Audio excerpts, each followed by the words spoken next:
ನಮಸ್ತೆ ವೀಕ್ಷಕರೇ, ಉತ್ತರ ಕರ್ನಾಟಕದ ಅಡುಗೆ ಮನೆಗೆ ಸ್ವಾಗತ. ಇವತ್ತು ನಾನು ಮಾಡಿ ತೋರಿಸೋ ರೆಸಿಪಿ ಈರುಳ್ಳಿ ಪರೋಟ.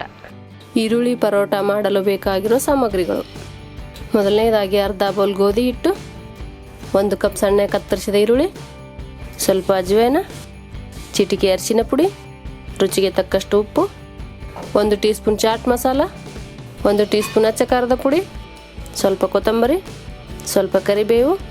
ಪರೋಟ ಮಾಡಲು ಬೇಕಾಗುವಷ್ಟು ಎಣ್ಣೆಯನ್ನು ತೆಗೆದುಕೊಳ್ಳಿ.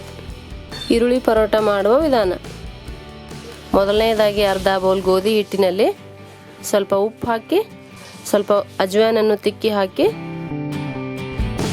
ಮಿಕ್ಸ್ ಮಾಡಿ, ಸ್ವಲ್ಪ ಸ್ವಲ್ಪ ನೀರನ್ನು ಹಾಕುತ್ತಾ ಚಪಾತಿ ಹಿಟ್ಟಿನ ಹದ ಬರುವವರೆಗೆ ನಾದಿಕೊಳ್ಳಿ.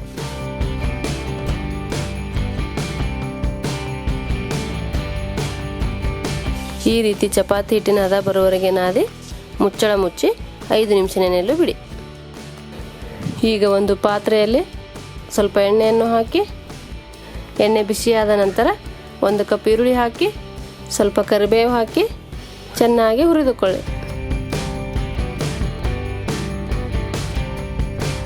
ಈ ರೀತಿ ಈರುಳ್ಳಿ ಎಲ್ಲ ಹುರಿದ ನಂತರ ಚಿಟಿಕೆ ಅರಿಶಿನ ಪುಡಿ ಹಾಕಿ, 1 ಟೀ ಸ್ಪೂನ್ ಅಚ್ಚ ಖಾರದ ಪುಡಿ ಹಾಕಿ, ರುಚಿಗೆ ತಕ್ಕಷ್ಟು ಉಪ್ಪು ಹಾಕಿ, 1 ಟೀ ಸ್ಪೂನ್ ಚಾಟ್ ಮಸಾಲ ಹಾಕಿ, ಸ್ವಲ್ಪ ಕೊತ್ತಂಬರಿ ಹಾಕಿ ಮಿಕ್ಸ್ ಮಾಡಿದರೆ ಪರೋಟದೊಳಗೆ ತುಂಬಲು ಈರುಳ್ಳಿ ಮಿಶ್ರಣ ರೆಡಿ. ಈಗ ಮುಂಚೆ ನೆನೆಸಿರುವ ಹಿಟ್ಟಿನಿಂದ ಒಂದು ಚಿಕ್ಕ ಉಂಡೆಯಷ್ಟು ಹಿಟ್ಟನ್ನು ತೆಗೆದುಕೊಂಡು ಸ್ವಲ್ಪ ಒಣ ಹಿಟ್ಟಿನಲ್ಲಿ ಅದ್ದಿ ಲಟ್ಟಿಸಿ ಈರುಳ್ಳಿ ಮಿಶ್ರಣವನ್ನು ಇಟ್ಟು ತುಂಬಿ ನಿಮಗೆ ಯಾವ ಸೈಜಿನಲ್ಲಿ ಬೇಕೋ ಆ ಸೈಜಿನಲ್ಲಿ ಪರೋಟಗಳನ್ನು ಲಟ್ಟಿಸಿಕೊಳ್ಳಿ.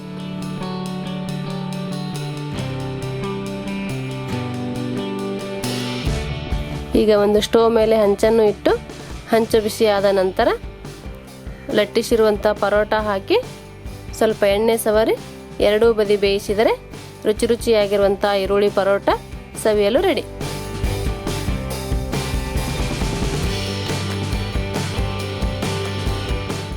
ಈರುಳ್ಳಿ ಪರೋಟ ಮಾಡೋ ವಿಧಾನ ನಿಮಗೆ ಇಷ್ಟವಾದಲ್ಲಿ ಲೈಕ್ ಮಾಡಿ, ಶೇರ್ ಮಾಡಿ, ಕಮೆಂಟ್ ಮಾಡಿ, ಸಬ್ಸ್ಕ್ರೈಬ್ ಆಗಿ.